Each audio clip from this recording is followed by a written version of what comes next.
This is the Content Strategy Insights podcast, episode number 146. When you publish a website or any other digital product, it's crucial to understand what content you have and how it measures up to both your organization's purpose and your customers' needs. Paula Land has just revised her groundbreaking book on this important topic.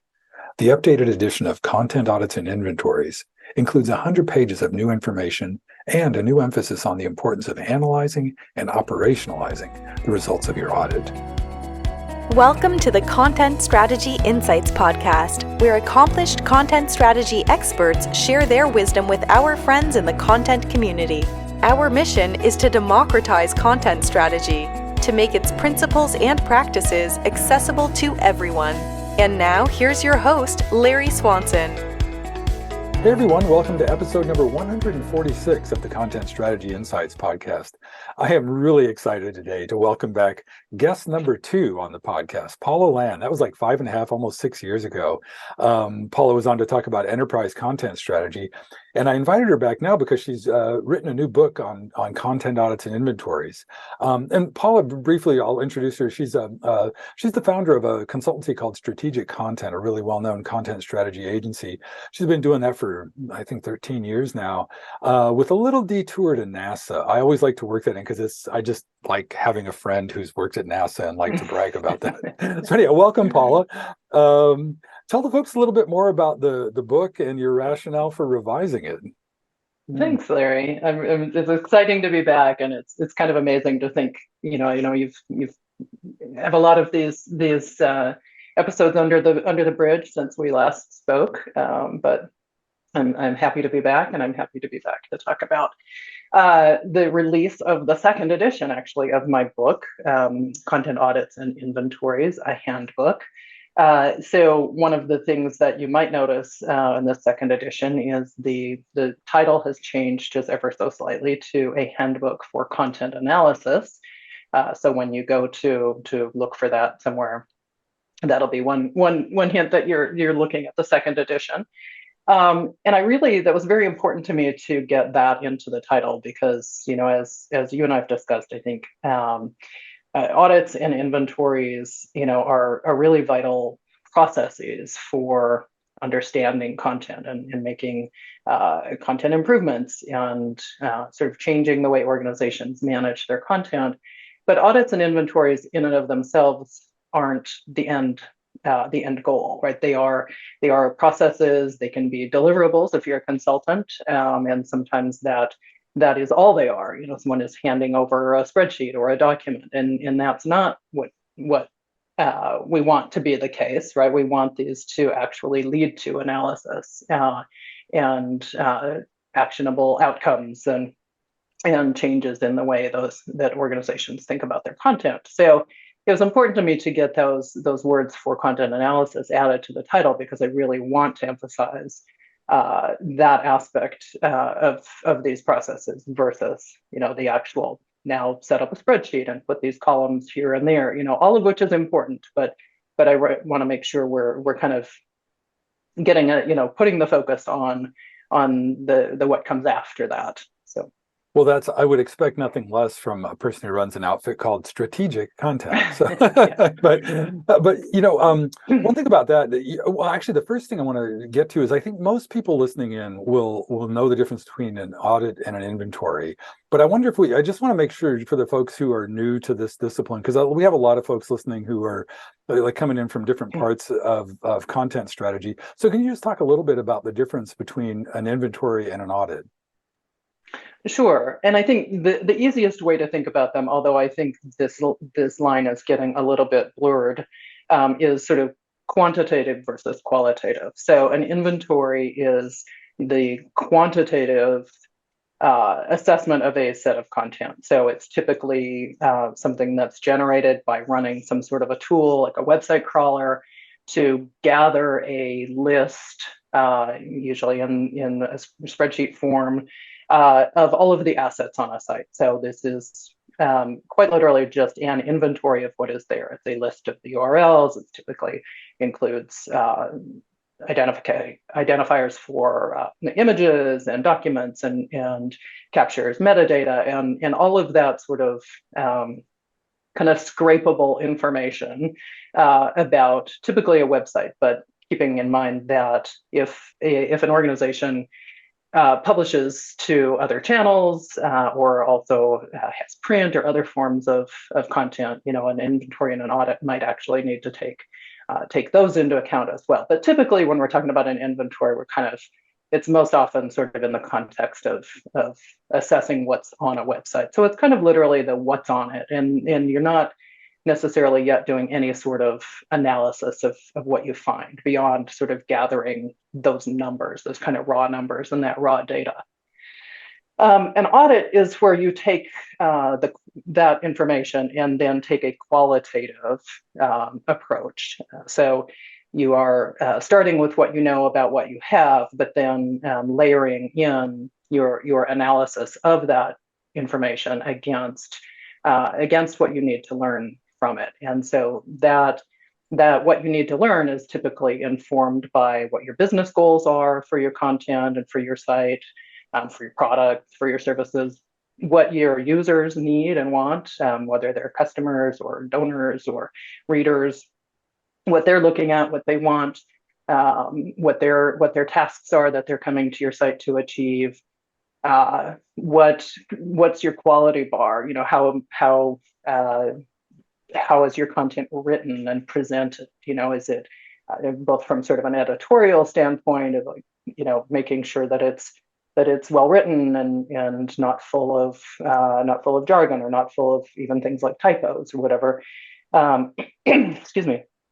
But also, is it written in your brand style, tone and voice, and so on. So the qualitative is when you start to apply those very sort of custom criteria, and those criteria are custom because they're very focused on what your business and your audience goals are.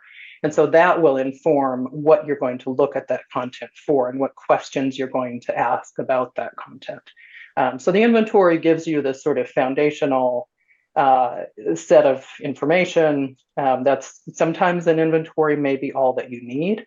If what you're doing is planning, something like a content migration, you're not planning to do anything in between old and new platform. You just need to know, are we moving, 50 pieces of content or 50,000 pieces of content? That may be as much as you need to know. But typically an inventory is sort of the starting point for an audit. And if nothing else, it gives you a format in which audits typically happen, and at least as I do them, I start with that output, put it into a spreadsheet, start to organize it, then begin to layer in, what are the things that I want to start to capture about each of these pieces of content, based on my audit criteria. And I do when I teach, when I talk about inventories, again, there are things you can learn from an inventory that can lead to content improvements. You can see if the tool that you use captures meta descriptions, just as an example, and you see that you don't have them, or they're just duplicated from page to page. Those are some kinds of things that you can immediately see and fix, and you may be able to identify certain patterns in just that raw data. But the audit is when you start to kind of layer in, not just do we have meta descriptions, but what should they be conveying about this particular page, just as a very tiny example. No, and you mentioned some of the auditing criteria, but you also talk in the book about there's a whole lot of reasons that you can do an audit. And that's sort of like it's like that kind of, I guess that opens up more criteria, or maybe constrains the criteria for, like if you're doing a competitive audit versus a migration audit, or can you talk a little bit about those different purposes that and I guess this kind of gets at like, where do audits come from? And it's typically driven by an event like this, right?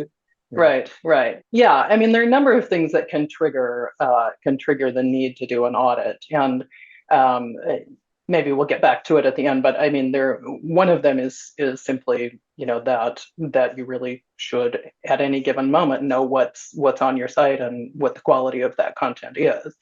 But there can be specific business objectives as well. So You might be, as we've mentioned, like a content migration, for example. That's a very typical kickoff for an audit because if you are planning to move your content into a different content management system, and you're looking at, again, sort of what do we have now and what do we want it to look like in its new home. What do we need to do to it between, kind of along that journey from old to new? Do we want to take the opportunity to clean out old content, make sure we're not carrying over any of the stuff that's no longer serving its purpose? That's one really typical trigger for an audit. You might also be talking about, you're updating your branding and your messaging, and so that audit would look at very different material potentially, or different aspects of the site potentially. Might be much more focused on things like, what's the tone of the writing? How are we speaking? How are we conveying our brand through the imagery, the design, the content? Competitive audits, you might be looking at some of the same kinds of things, but in this case, you're looking at how those aspects of your site compare to equivalent aspects of competitor or peer sites. If you don't have direct competitors, or best in class for that matter. If you really want to learn, how whoever's sort of best in class in your industry or your field. You might do a competitive audit of your site against theirs. And so you're kind of choosing what are the things we care about, what are the things that are most important to us that are, sort of measurable across these other sites as well. And so that might be something like, are we kind of going for the same audience? And how do those sites speak to this audience compared to how we do? Or, what's the task flow on that site for signing up for something versus the way we do that.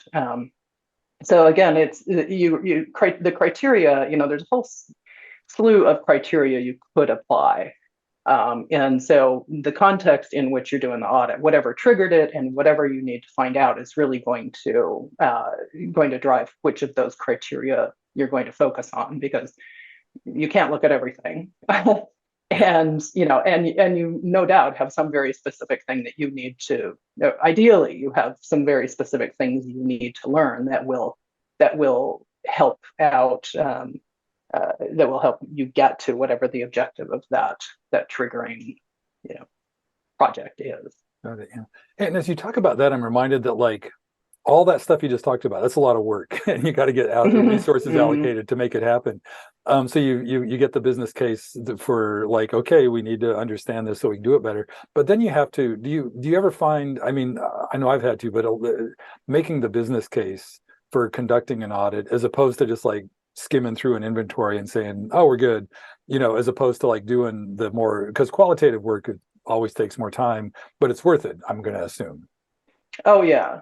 And I think, one of the things that's that is emphasized, I think, even more in this edition of the book, for example, is all of that kind of upfront work, which is, selling it in, getting the business, making the business case, assessing whether the organization is actually even ready to do what needs to be done with what comes out of the audit.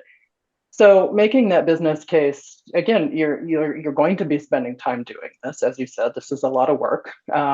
If sometimes you are, involving other people in this work, ideally you're involving other people in some aspects of it. It may be a team audit, or it may just be that you need, to get, time and resources for yourself to do it, or you may need to fit it into other project work that's going on, if it's part of a larger project like a migration. So you need not just permission to do these activities and take this time, but you need commitment on the part of the organization to actually to take it seriously, to do something with it when it's done. And I think, some of this comes from, to be honest, some of this comes from painful personal experience. I have done an audit where people weren't bought in and didn't really understand why we were doing it, and weren't prepared for or particularly interested in making changes to the content as a result of it. And it's a good way to waste a lot of people's time and a lot of goodwill. And so, again, as I've said, making that case for change and making sure the organization is ready for it, making sure you have buy-in at every level. So, definitely getting that sort of stakeholder or, upper management buy-in, because they may be the people who not only are going to okay, people spending time doing this, but if there are budget issues or budget implications of making change and maybe purchasing new tools or whatever might be some of the recommended outcomes, they need to be sort of prepared for that, and they need to kind of have kind of put that that permission or that context in place that yes, this is an important thing for us to do as a business. But you also need to get buy-in from the people kind of at the level of the people are actually doing the audit as well. So if you're bringing in other people, they need to be bought into it too. And so one of the things that I talk a lot about, and particularly this gets back to the criteria, is making sure that everybody understands, why are we doing this? What specifically are we looking for? How do we measure that? And making sure that everybody is really on the same page and understands what those criteria mean, and are prepared then to know that there may be some hard decisions to make, or there may be some hard work to do to make these changes. And if you're working with some of the people who've been the ones who've created and managed that content up till now, that's when your spoonful of sugar may be really important. And and I've seen that both, kind of both in-house and as a consultant. I mean, sometimes consultants are brought in and kind of sort of foisted upon a team and said, "Oh, we're going to be doing this audit," and they're like, "What? Really? Why?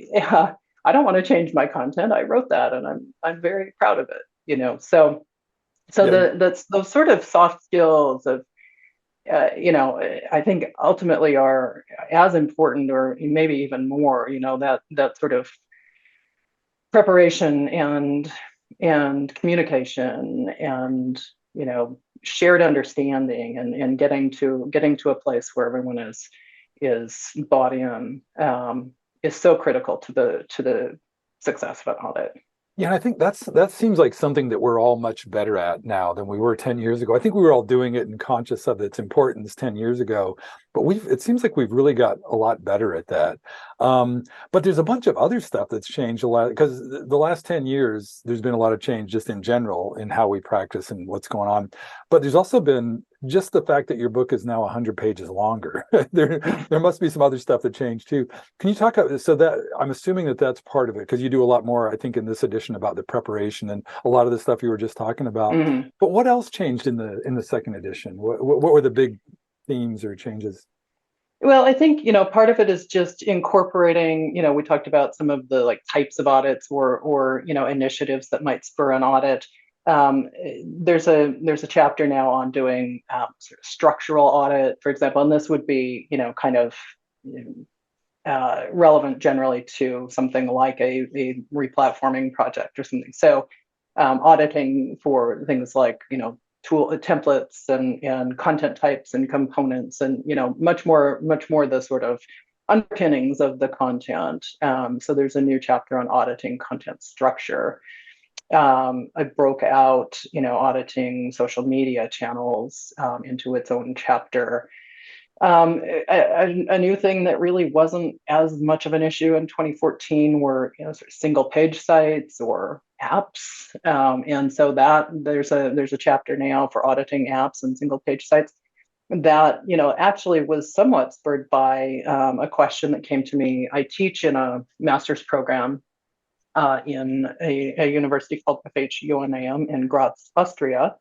I teach a content audits class, and one of my students came to me and said, after the class had ended, said that she had been asked to audit an app, and did I have any advice about that? And that kind of led us down a little bit of a path of like, well, what would that be like? How is that different than auditing a website?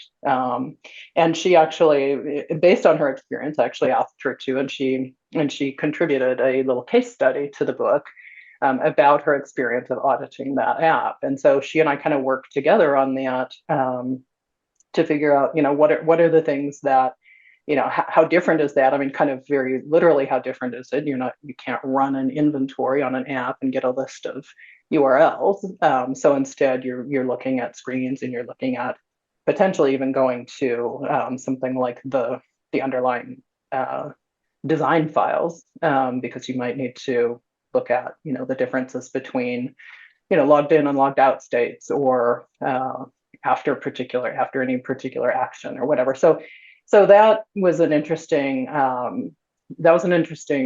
experience in addition to the book. I think that that's obviously a bigger, at least in my experience, it's a bigger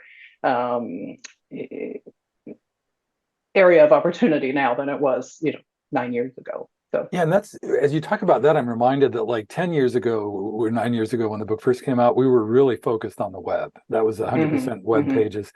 And now there's much more, because you've mentioned like the new chapter on social media and that product, and that I glimpsed, I didn't have a chance to read it in full, but that case study about a product content audit.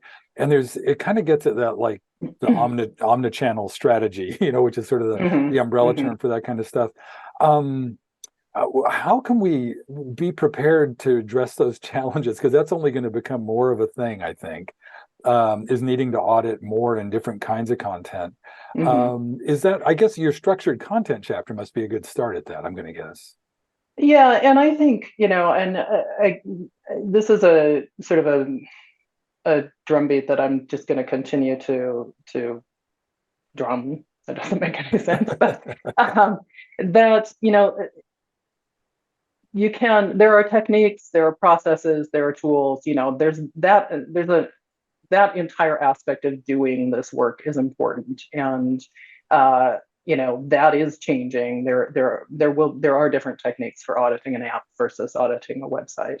There are different techniques for auditing. There's also a new chapter on auditing for accessibility. That's different than auditing for something like brand messaging per se. I mean, for one thing, there are a lot more tools to help. You can run color contrast checkers, and you can run language level assessments, those kinds of things. So there, along with there being different reasons and different scenarios in which you'd run audits, the tools and the processes are evolving, and will continue to. I mean, I'm sure AI is going to make a lot of this, that's going to come to play even more so very soon, I'm sure. But again, I would always just go back to whatever it is you're looking at, getting back to that upfront why. Why are we doing this, and what do we need to learn, and spending that time, because I really do kind of think it's a little bit like the measure twice, cut once thing, right? That if you haven't done that upfront work, and that should be planned for, that there should be time given to doing that upfront planning. I recommend in the book taking a almost traditional kind of project planning approach to this, where you're looking at time and budget and tools and staff and, timelines, dependencies and deliverables to other projects. Spending as much, or, I don't know whether it's as much time up front as doing the audit, but certainly not skimping on that, because whatever your scenario and whatever your intended outcomes, the better you have thought those through up front, and the more successful you're going to be with what you end up learning. So Paula, as you were talking about all the changes and the scope of the work, one of the things I was reminded of is one of my favorite new things in the book, which is you talk about cultivating an audit mindset. And I wonder if you could talk a little bit more about that. Sure. So to me, this is kind of a, both as an individual and as an organization, sort of speaks to adopting the mindset that this is, first of all, your content's a business asset that you need to manage as carefully as you do any other asset. But also sort of a culture of quality and a culture of constant improvement, so that you're not every 5 years doing an audit and making some changes and then allowing content to go stale or get bad again. That you're kind of adopting this as something that is an ongoing process. We talked about things like rolling audits, right, where you regularly assess content, at whatever intervals make sense, but that you are that you're in this. You've sort of adopted this mindset, this audit mindset of always at any given moment being very aware of what's on your website, what the quality of that is, how it's performing, and that everybody has some investment in that quality. Everybody knows how you define that quality. So that kind of gets to back to the criteria and defining, what does it mean to say that something is good or that it's bad? What specifically how do you define those things? How do you measure? And the more that you can kind of establish that mindset in your organization, so that everyone is invested in that and understands and is involved in those ongoing improvement processes, then you're not, you're both getting the immediate benefits, but you're also not, as I said before, you're not sort of making one-time improvements and that you're going to have to do again once you've kind of neglected your content again for a few years. So it's part of governance. Yeah. Right. I'm reminded of two things: governance, and then like you mentioned a minute ago, like the way this used to manifest was like the best audits always include like a rolling audit. It's like an ongoing deliverable. But this is like a pretty big evolution from that. This is almost like organizational change and so must be a lot of communication and stakeholder alignment involved in getting people to, or can this be sort of like a middle out kind of like leadership around it, like, because cultivating that mindset, are you kind of modeling it or democratizing it, or recruiting people, training people? Yeah. And I think one of the things that can be just in and of itself the outcome of doing an audit is that, first of all, just a greater, if you are involving other people in the organization, so you're not just doing it as a solo contributor or consultant, but if you are involving other people, that there's sort of an educational aspect of that as well. So not only does everyone involved have a much broader understanding of the content, and not to what can happen often in an organization is that people are very familiar with the content that they've created or that's very specific to their part of the business, but they may not have that sort of horizontal view. And so, an audit can kind of solve for that if you get everyone involved in looking across all the content, being aware, sort of bridging those silos. So that in and of itself, kind of lays the groundwork then for, if everyone knows what's there and has a sense of that, and then if as part of your audit you have gone through this sort of organizational process of defining what do we care about. What are the metrics we measure? What is the quality bar that we set? How do we define that? How, when we read a page or read a paragraph or look at an image or whatever, how do we determine if that's meeting our goals and meeting our users' goals? If everyone kind of comes out of an audit with that understanding and with that context, then it just becomes more natural, right? And, to be able to spot something, if you're looking at a piece of content and go, I know that isn't quite the way we want to talk about that these days, or, that's that description could be written, in a more user-friendly way, or whatever it is, right? And so you kind of get this, familiarity and understanding of, again, just kind of how we think about these things and how we measure them, and then that just kind of feeds into that just day-to-day maintenance and management. And ideally too, that an outcome of an audit is making updates to any documentation around content. So, making sure you've got a style guide and that everyone has seen it and read it, and it's up to date. If there are workflows that need to be improved so that content goes through the appropriate review cycles or whatever, those kinds of things can be the outputs of audits too. You're learning where maybe your processes or your tools have failed or not quite met the bar that you're setting, and so take the opportunity to make those fixes as well. So it's not just rewriting a piece of content or making content improvements, but also potentially addressing any of the systems and processes that led to it getting to the state where there were errors or old stale content or whatever you uncovered. Right. As you say that, I'm reminded that like this is how you're kind of operationalizing it, and you're sort of modeling it in the process of doing the audit. I love that. Hey, Paul, I can't believe it. We're coming up close to time already. These conversations always go way too fast, and I could nerd out about audits and inventories forever. But me too. Yeah, exactly. Well, and you have been for a long, for many years. Yeah. But before we wrap, is there anything that we haven't covered yet, or that came up that you want to follow up on, or is just on your mind about content strategy or content audits? Or yeah, I think just as we've discussed, there are there's no substitute for really understanding understanding your content and the processes that you need to take to do that. And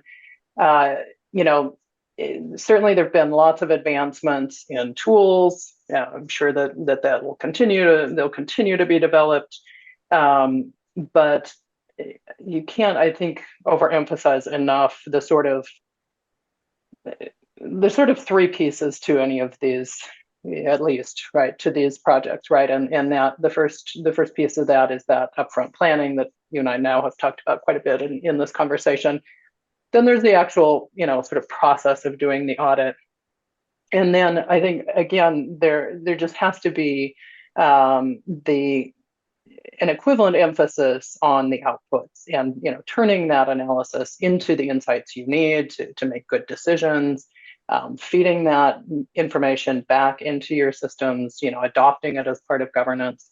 But even kind of previous to that, there's an important aspect of communication, communicating your results, and how do you sort of turn, go from a spreadsheet with a lot of notes in it to a plan. And so I would say, again, getting away from the sort of thinking of these things as deliverables, like, hey, here's your spreadsheet, but here's a plan. Here are the implications from this. Here are some very specific sort of page by page improvements you may want to make, but also let's look at the bigger picture and make sure we're addressing the systems and the tools and the processes, and that we're adopting this and that the process has been valuable enough and has sort of proved its worth to the extent that the next time you want to audit or the next time you want to kind of kick off an improvement project, you don't have to kind of fight these battles over and over. I love laying groundwork like that. Fewer battles, the better. More clever. Hey, one very last thing, Paula. What's the best way for folks to connect online, to follow you or connect online? Well, you'll find me on LinkedIn. So just look for me on LinkedIn. My business, Strategic Content, you can find me at strategiccontent.com. I also have a little website that I set up just specifically for the book, that is contentaudits.net. And I'll be blogging there and kind of adding, at some point I want to upload some templates and other resources there. So that's another site to maybe keep an eye on. Great. Well, thanks so much, Paul. It's so fun having you back and talking to you again. Thanks, Larry. Yeah, it's great to talk to you. I appreciate the opportunity. Thank you for listening. If you can think of a friend who might enjoy this episode, please share it with them. And please join us again for our next content strategy interview.